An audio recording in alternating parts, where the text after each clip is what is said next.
My name is Eleanor Vance. For 30 years, my world was a small, carefully tended garden with a single, precious bloom, my son, Leo. I was the soil, the sun, and the rain. I worked 3 jobs when he was small, my hands raw from cleaning solutions and my eyes burning from lack of sleep, all to keep his fragile heart beating. I nursed him through fevers that felt hot enough to melt stone, paid for an education I never had the chance to pursue, and eventually, I even gave up my marriage, a small sacrifice on the altar of his well-being. I thought that by pouring all of myself into him, he would grow strong, rooted in a love so absolute it could weather any storm. But the day I told him I would no longer be working for Mrs. Alastair, the storm came for me. His first words were not of concern, not of curiosity, but of cold, hard calculation. "You quit? Just like that? But that was your entire income. What are we supposed to do now? Am I just expected to carry you?" He called me a burden, a parasite. In that one brutal moment, the garden I had so lovingly cultivated turned to ash. The bloom I had nurtured revealed its thorns, and I realized I had been watering a plant that was poisoning the soil of my own life. That was the day I stopped being the mother who could be stepped on. That was the day I began to stand. Leo thought I had nothing left. He saw an aging woman with no job, no savings, no future. What he didn't know, what no one knew, was that my late employer, a woman who saw me not as a servant, but as a friend, had left me a world he couldn't possibly imagine. And this time, I would build a garden for myself, one with high, strong walls. And he would learn with devastating certainty that the price of his betrayal was a debt he could never hope to repay. The faint scent of lavender from Mrs. Alastair's memorial service still clung to my coat as I stepped into the house I had bought for my son.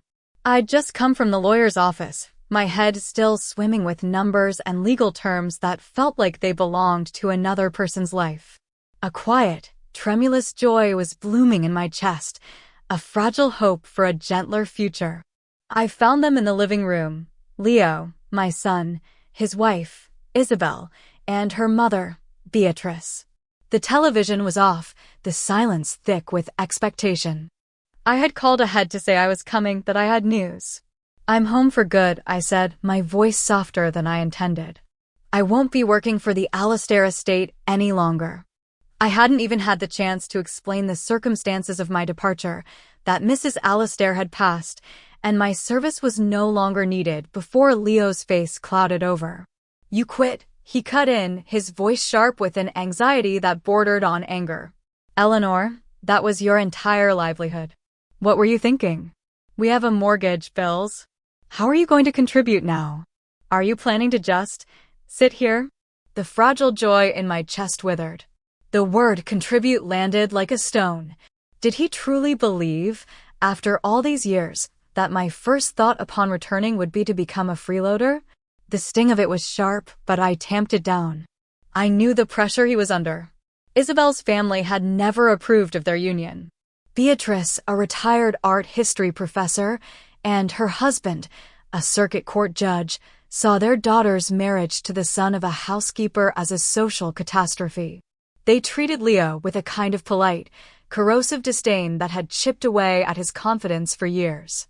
Isabel, a perfect echo of her mother, often wielded his more modest salary and humble upbringing as weapons in their private quarrels.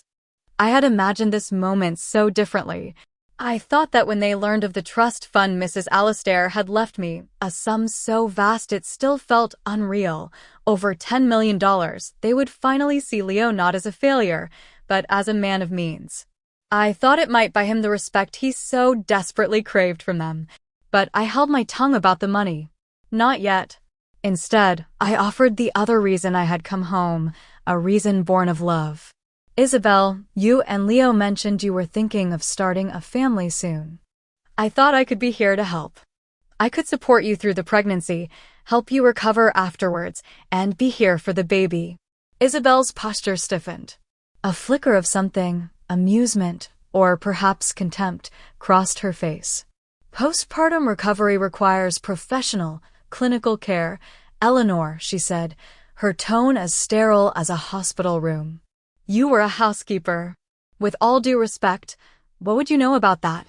Beatrice, ever the reinforcement, chimed in without missing a beat, her voice dripping with condescension.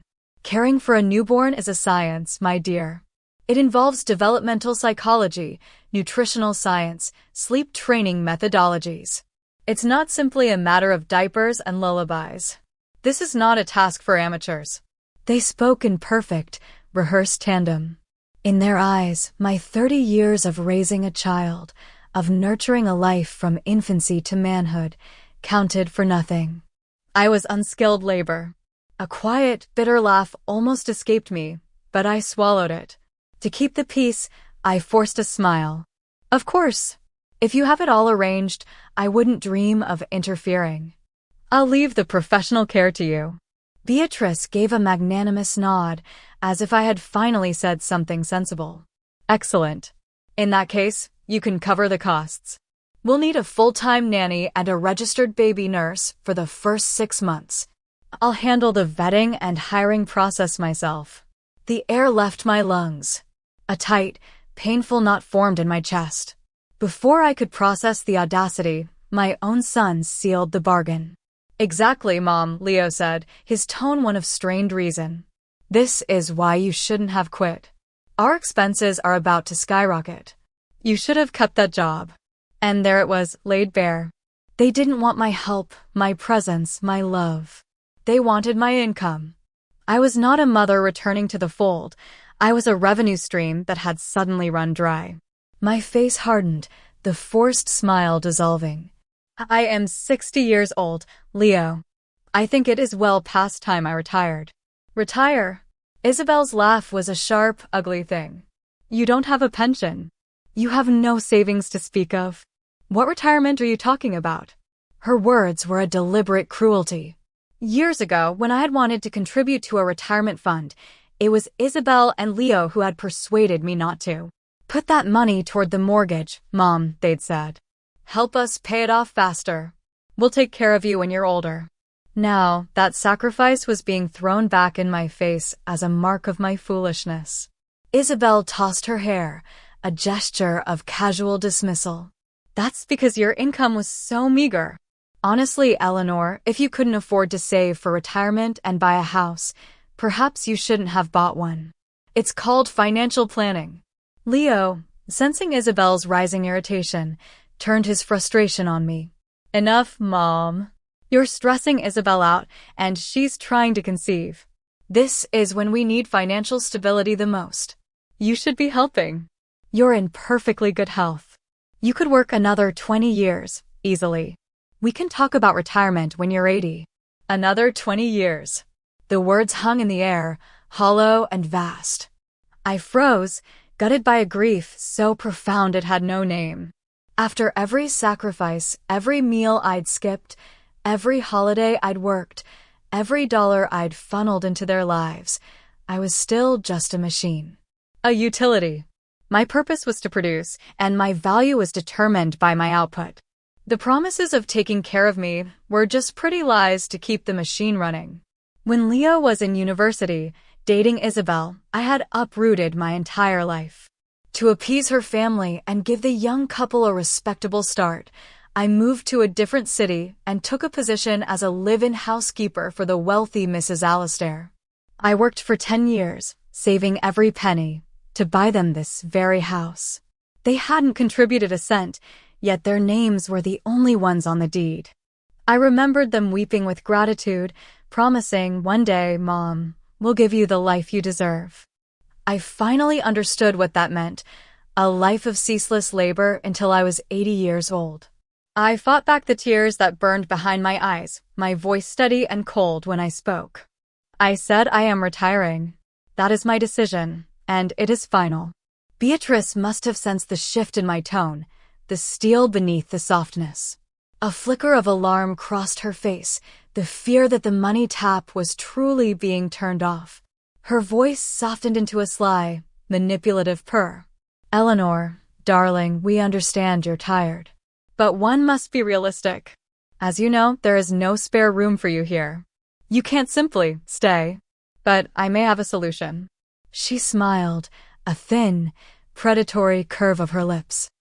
I have a friend, a very wealthy widower, who is looking for a new live-in companion. The pay is excellent and room and board are included. You have experience in that line of work. It would be a seamless transition. A perfect idea, actually, Isabel added with a smirk. You could contribute your salary to the household expenses. It's a win-win. Beatrice shrugged. You're not the sort of person who needs to sit idle anyway. A little work never hurt anyone. Don't be so hasty to refuse. He's a very generous man, and if you play your cards right, it could be a very long-term arrangement. The implication hung in the air, thick and vile. They weren't just suggesting I go back to being a housekeeper. They were pimping me out. My face was a mask of ice. I have already quit. I will not be working in anyone else's house. Ever again. Beatrice's smile vanished. Well, if you're determined to be stubborn, she paused, her voice turning airy, but the pressure was immense. There is a rather nice senior residence a few miles from here. The Golden Meadows Retreat. They have a work-for-stay program. You could help in the kitchens, perhaps, or with janitorial services. It would cover your room and board. Isabel rolled her eyes. That's far more reasonable. You can't expect us to put you up in a hotel. At least at Golden Meadows, you'd be earning your keep. It's time you stopped expecting a free ride. The rage that had been simmering in my chest began to boil. I turned to my son, my only son. Leo, do you think this is acceptable? To send your own mother to scrub floors in a retirement home to pay for her bed and meals. He wouldn't meet my eyes. Mom, be realistic, he mumbled, fidgeting with his phone. You've always preached about independence. This is the most dignified way to maintain it. You support yourself, we support ourselves. Clean slate. He glanced up, a strange, eager light in his eyes. Besides, I already called them. There's an opening in their work-for-stay program. You could move in as soon as today. He held up his phone and began to dial the number. The sight of it, the casual, efficient cruelty, shattered something deep inside me. Tears I could no longer control streamed down my face. My voice was a raw whisper. Leo, I gave you my life. I drained my soul to give you a home. And you see me as nothing more than a piece of trash to be disposed of as quickly as possible. Is this how you repay me? A flicker of guilt crossed his face, but it was instantly consumed by a wave of defensive fury. He kicked my suitcase, sending it skidding across the polished hardwood floor. My life? You think you did me a favor? If you hadn't divorced Dad, we wouldn't have been poor. I could have had a real family, a real father with money. You ruined my life, and you owe me for the rest of yours. I stared at him, at his bloodshot eyes and contorted face, and a dull, physical pain tore through my chest. It was the sound of a 30-year-old lie cracking apart. He had no idea. The only reason I had divorced his father was for him. The truth was a secret I had carried alone for 3 decades. Leo was not my biological son. I found him at a city orphanage where I volunteered. He was a year old, a tiny, fragile thing with blue-tinged lips, his body failing from a severe congenital heart defect.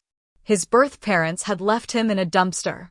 My then-husband, Richard, and I adopted him. We spent 2 years and all our savings flying across the country, chasing miracle cures. But the strain broke Richard. He wanted a child of his own blood, not, as he called him, damaged goods.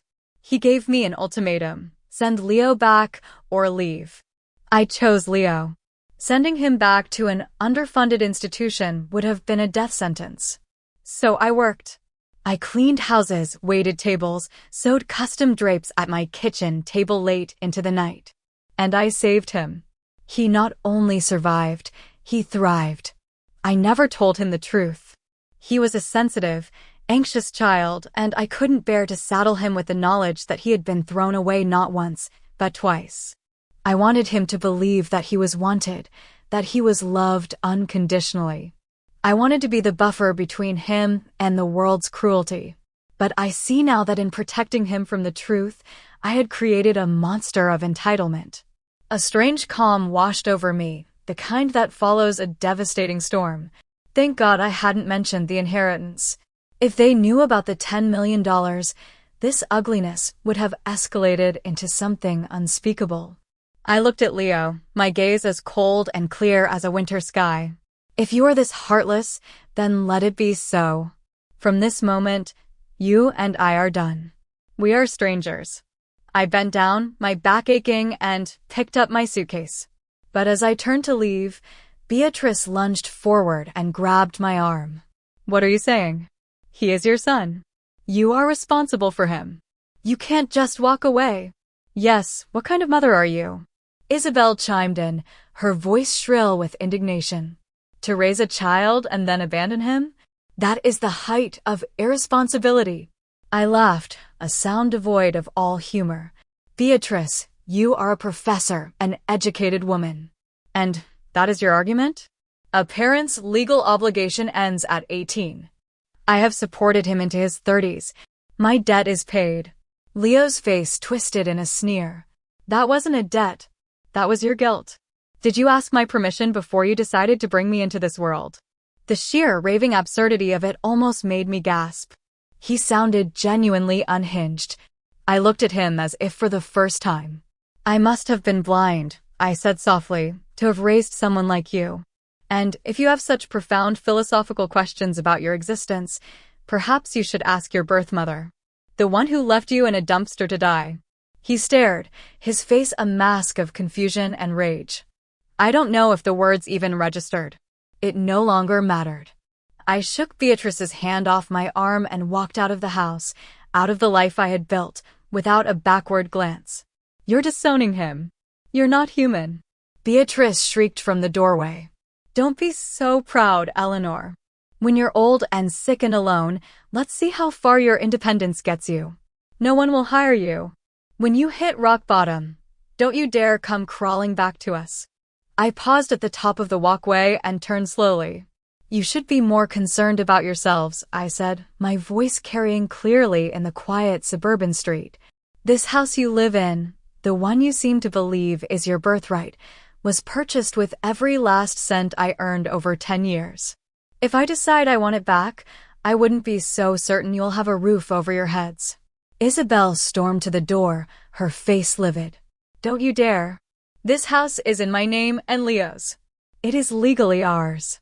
You have no claim. The more she shouted, the calmer I became. Fine, I said, my voice unwavering. Then let me make you a promise. I would spend the cost of 2 more houses just to see you lose this one. She burst into mocking laughter. You're delusional. You don't have $2,000 to your name, let alone the price of 2 houses. You're a washed-up maid trying to play God. Get out of here. People like you deserve to rot on the street. The heavy oak door slammed shut, the sound echoing like a gunshot. I didn't flinch. I turned, walked to the curb, and pulled out my phone. I didn't call a taxi. I began browsing listings for luxury estates in Havenwood's most exclusive enclave. A bitter smile touched my lips. It would be a disservice to Mrs. Alastair's memory and to the $10 million she entrusted to me not to live in the most beautiful house in the city. That night, I checked into a suite at the Grand Havenwood Hotel. Then I called Mrs. Alastair's attorney and gave him his first instruction: begin the legal proceedings to reclaim my house. In the week that followed, I immersed myself in the world of high-end real estate. I felt like an actress learning a new role. A week later, I had an appointment to tour a private, gated community called the Serafina Estates. It was the crown jewel of Havenwood real estate.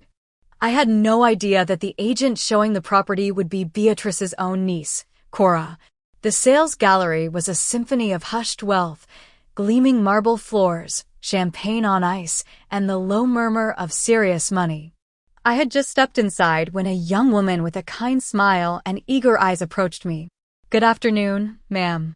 Welcome to Serafina. My name is Monica. May I show you our models? Yes, please, I said. I'd like to see the villas. We had taken no more than a few steps when a sharp, imperious voice cut through the air. Who is managing the door today? Are we just letting anyone wander in off the street? I looked up and saw her. Cora. We had met once or twice at family gatherings. She had the same sharp features as Beatrice and the same air of entitled superiority, flaunting her position selling million-dollar homes as if it were a noble calling. She strode toward us, her heels clicking an angry rhythm on the marble. Eleanor? What on earth are you doing here? I met her gaze coolly. I'm here to view a property. Is that a problem? She planted herself in my path, a sneer twisting her lips. A housekeeper? Buying at Serafina? Don't tell me you're just here for the free champagne. We get your type all the time, pretending to be buyers just to get a taste of the good life. The murmuring in the room quieted. All eyes were on us. Monica, the young agent, tried to intervene. Cora, it's fine. I'm not busy. I can show the lady around. Cora shoved her aside with a flick of her wrist. Stay out of this, trainee. She then waved over 2 uniformed security guards. Please escort this woman out. The room fell silent. I held up a hand, calmly halting the guards. On what grounds are you removing me? I would like to speak to your manager. I turned to the small crowd of onlookers. You are all prospective buyers. Have I done anything to offend you? The guards hesitated, unwilling to create a scene. Cora crossed her arms, scoffing. Go on, make a scene. It won't get you anywhere. Just then, a man in a crisp suit hurried over. Good afternoon. I'm David, the sales director. Is there a problem? David, Cora said sweetly, this woman is a fraud. I was just having her removed. David's professional smile was strained. Ma'am, as this is a private viewing, we do require proof of funds. Would you mind? Without a word, I opened my portfolio and handed him the pre-qualification letter from the bank. Cora snatched it from his hand. $5 million in liquid assets? Are you kidding me? She shrieked. This is a forgery. I know her. She's a domestic. There is no way. David looked mortified. I sighed, took out my phone, opened my banking application, and held it out. The young agent, Monica, leaned in, her eyes widening as she counted the zeros. 1, 10, 100, 1,000. Oh my God. It's over $10 million. A collective gasp went through the room. Whispers erupted. Cora's face went from crimson to a sickly, pale white. She stood, frozen, looking as if the marble floor had just dropped out from under her. But she wasn't done. It's a fake app, she insisted, her voice shrill with desperation. It has to be. Cora, that is enough, David said, his voice dangerously low. He turned to me, his expression one of profound apology. Ma'am, I am so sorry. I will assign our top agent to you immediately. I waved a hand dismissively. There's no need, I said, turning to the trembling young woman beside me. Monica is perfectly professional. I would like her to show me the property. David hesitated. She's a trainee. I'm buying a house today, I said firmly. And I want her to get the commission. David nodded quickly. Of course. Monica, please take excellent care of our esteemed client. Cora stood by, her face a mask of fury, muttering under her breath, a glorified maid, putting on airs. I ignored her and pointed to the largest model in the center of the showroom. It had a soaring 2-story living room, a sprawling garden, and a glass-walled sunroom. It was fully furnished and move-in ready. I'll take this one, I said to Monica. Let's draw up the papers. Monica's eyes filled with tears of disbelief. Ma'am, are you sure? This is my first ever sale. Then let's make it a memorable one, I said. As we sat at the signing table, I could hear the whispers from the other clients. Then, Cora's voice, low and venomous. Oh, you have no idea. She's not just a housekeeper. She was a companion to her wealthy old employer. You know what that means. Her insinuation was vile and clear. I set my pen down. Monica, I said calmly, could you please ask David to come back? I've decided to purchase a second property. The room went dead silent. Monica stared at me, her mouth agape. A second one? Yes, I said. One to live in, one to rent out. Though, I do have one condition for the sale. David returned, beaming. Another one, Mrs. Vance? Wonderful. What can I do for you? I am ready to sign for both villas, I said, my voice ringing with clarity. But I expect you to deal with the unprofessional and slanderous behavior of your staff. David's face hardened. He turned to Cora. Cora, apologize to Mrs. Vance. Now, Cora lifted her chin. Why should I? I only spoke the truth. Her own son told me she was nothing but a live-in mistress to some rich old man. I met her gaze, my eyes like chips of ice. Did he? That's interesting. Because he once told me that your impressive sales record had less to do with your professional skills and more to do with the nights you spent with your clients. Is that true, Cora? Her face crumpled. You're lying. That's slander. Is it? Or is it simply holding up a mirror? I turned to David. His face was grim. Cora, you're fired. Security, escort her out. She began to cry, but David was resolute. I held up a hand. One moment. She publicly defamed me. She's not leaving until she apologizes. I pulled out my phone. Hello, police? I would like to report an incident of public harassment and defamation of character. 10 minutes later, 2 officers arrived. Faced with legal action, Cora finally choked out a pained, "I'm sorry," before fleeing the showroom, her career in ruins. I signed the contracts for 2 multi-million-dollar villas, paying in full. Monica stood beside me, weeping with gratitude. You're my guardian angel, she whispered. For the first time in 30 years, I felt light. That evening, my phone rang. It was Leo. What the hell did you do to Cora? Her entire family is blaming us. You need to fix this. I laughed. That sounds like your problem, Leo. As I told you, we are done. You caused this mess. Did I? Or did your cousin cause it by slandering me in a public place? Tell her to be more careful next time. There was a pause. Then his voice changed, becoming wheedling. So, Mom, who is your new benefactor? They must be incredibly wealthy. It seems they're treating you very well. The scent of money was on the line, and he was sniffing it out like a hound. That has nothing to do with you, Leo. Goodbye. I hung up and blocked his number, and Isabel's and Beatrice's. I was finally, blessedly, alone. A few days after I moved into my new villa, I went to a high-end piano gallery downtown. I had always loved music, a passion Mrs. Alastair had encouraged and nurtured. I was sitting at a magnificent Steinway Grand, my fingers drifting over the keys, when the door opened and in swept Beatrice with her coterie of society friends. Good heavens, she announced to the room. Do they let just anyone touch the merchandise these days?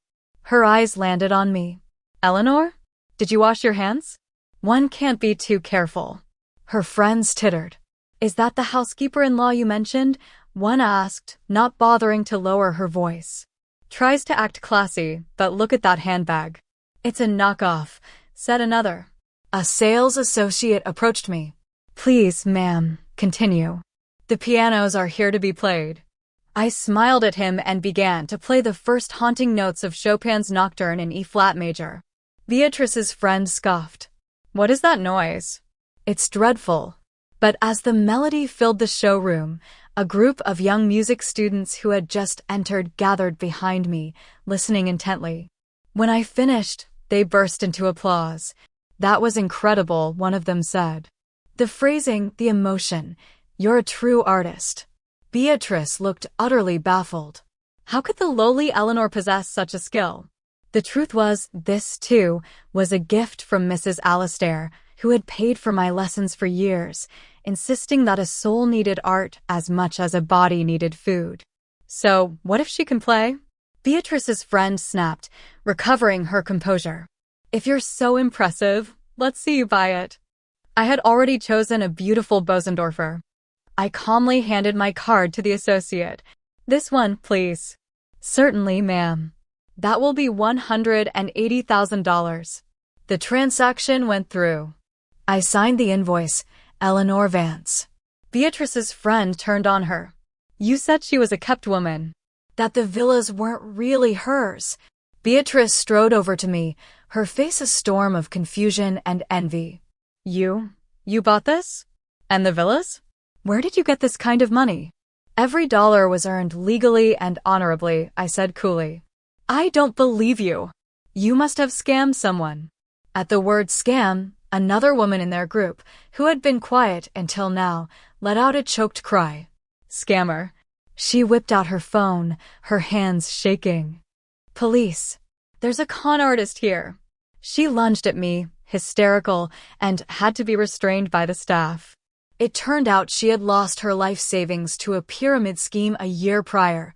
The word was a trigger for her trauma. The police arrived. To my surprise, it was the same two officers from the real estate gallery. The hysterical woman pointed at me. Arrest her. How can a maid afford all this? The officer sighed. Ma'am, unless you have evidence, you're making a false report. Beatrice jumped in. Officer, people like her don't just get lucky. She has no education, no family money. It has to be something illegal. The officer's face hardened. Ma'am, that is defamation. I suggest you stop talking. That was the moment my patience finally broke. I took out my phone, opened my banking app, and held the screen up for Beatrice to see. You want to see how I got the money? Here. Over $10 million. A legal, ironclad trust from a woman who loved me like a daughter. If you're sick with envy, I hope it spoils your dinner. Now, if you'll excuse me, I have a piano to take delivery of. Beatrice's jaw dropped. The water glass in her hand slipped and shattered on the floor. 10 million, she whispered, horrified. Then, a new, desperate accusation. So that's it. You got rich, and you abandoned your son. You heartless monster. I turned on her, my voice like a whip. Don't you dare. I was going to give it all to him. But you and your daughter decided I was a burden the second you thought I was poor. You threw me out of the house I paid for. You tried to sell me off to some old man. Do you have any idea what you've lost? You could have lived in luxury for the rest of your lives. But your greed and your cruelty cost you everything. I turned to the stunned onlookers. Tell me, does this family not deserve to lose it all? A murmur of agreement went through the crowd. Beatrice's face was scarlet. You're lying. We never said that. Oh, I said sweetly. Should I play the recording? Fear, real and stark, flashed in her eyes. She turned and fled the gallery, her friends scurrying after her like rats. The next morning, a mountain of roses arrived at my villa. The card read, I was wrong. Please come home. Your loving son, Leo. I laughed, took the entire bouquet to the kitchen, and threw it in the trash. I snapped a photo and sent it to the community gatehouse with a message, refuse all future deliveries from this person. And please, forward him this picture. He then started waiting outside the gates, a daily, pathetic vigil. He would cry, shout my name, and one day even dropped to his knees in the road, begging for forgiveness. The performance was so grotesque I hired a full-time driver so I could enter and exit through the garage without ever having to see his face. After 2 weeks, he gave up. Or so I thought. He changed tactics. He contacted my ex-husband, Richard, who called me, bewildered. He showed up at my office making a scene, Richard said. He demanded to know why I abandoned him. I had to get a paternity test to prove I'm not his father. I didn't tell him the rest of the story, Eleanor. I kept my promise. But he knows now. He knows you're his only mother. I braced myself for the confrontation, for the moment he would arrive at my door, armed with this new, fractured piece of the truth. I was ready to tell him everything, but the confrontation never came. Instead, the attack did. He took his grievance to the court of public opinion. He started a daily live stream, his channel titled, Abandoned by a Millionaire Mother. He didn't accuse me of crimes. He was more clever than that. He wept on camera, spinning a masterful tale of a poor, devoted son cast aside by a cold, materialistic mother the moment she came into money. She lives in a mansion while I struggle to pay my rent, he cried to his thousands of viewers. I don't want her money. I just want my mother's love. The internet exploded. I became a villain overnight. My name, my photo, and my address were splashed across social media. Heartless monster. She deserves to be alone. #Justice for Leo. He became a professional victim, and the sympathy donations poured in. My lawyer called, ready to file lawsuits for defamation. No, I said calmly. Not yet. Let him have his moment. My response will be more direct. That night, I created my own channel. I entered his live stream and dropped a $10,000 donation, his biggest ever. The chat went wild. Then I sent a public message, "Hello, everyone. I'm the Heartless Mother. Come on over to my channel. I'm giving away $100,000 in cash prizes, and I'm going to tell you the truth." My viewer count skyrocketed. After giving away the money, I looked directly into the camera. Leo says I abandoned him when I got rich. The truth is, he and his family threw me out when they thought I was poor. I showed the legal documents for the trust fund. I played the audio recording of Beatrice and Isabel suggesting I go work as a companion to an old man. The tide began to turn. But the final blow was yet to come. There is one more thing you all need to know, I said, my voice shaking slightly with the weight of the 30-year-old secret. I did not give birth to Leo. I adopted him. His birth parents left him to die in a dumpster. He was born with a hole in his heart, and I gave up my marriage and my life to save him. I held up the documents, the adoption certificate, the mountains of medical bills, the school fee receipts, the deed to the house I bought him. This is the boy I saved. And he repaid me by slandering me to the world. Now you tell me, who abandoned whom? The internet turned on him with a ferocity that was terrifying to behold. He was no longer the victim, he was the ungrateful parasite. His channel was flooded with outrage and reported into oblivion. In his final, desperate stream, he screamed at the camera, "She didn't have to save me. I never asked her to. She ruined my life. She should have just left me where she found me." That was the end. His channel was banned. The lawsuit we filed was won in a landslide. Isabel filed for divorce. Stripped of his platform and his wife, and facing a mountain of debt from legal fees, Leo vanished. 6 months later, I reclaimed the house. The legal battle was long, but my resources were infinite. The day the court order came through, I walked through its empty rooms. It felt smaller than I remembered. Colder. Years passed. One afternoon, a friend mentioned she'd seen a news piece about the homeless crisis in Vancouver. There was a man in the video who looked a bit like Leo, she said hesitantly. That night, my curiosity got the better of me. I found the report online. And there he was. Disheveled, gaunt, muttering to himself on a city bench, his eyes vacant. The man who had commanded an audience of thousands was now just a ghost, invisible to the world. I felt no triumph, no pity, only a profound and weary sadness. He was the sum of his choices. His story was over. And mine was just beginning. I sold the 2 grand villas and the house that held so many bitter memories. The money had been a weapon, a shield, but it was not a home. I moved to a small, quiet town by a lake, into a modest house filled with light. I set up my easel in the garden, under the shade of a sprawling oak tree. I filled my days with painting, music, and long walks by the water. People sometimes ask me if I regret adopting Leo. I used to wrestle with that question, with the weight of a life given to a love that was not returned. But now I simply smile. No, I tell them. I don't regret saving a life. I only regret that it took me so long to learn that the most important life I needed to save was my own. I was never a perfect mother, and I am not a saint. But in the second half of my life, I became something far more valuable. I became a woman who was, finally and completely, her own. And it was not too late at all.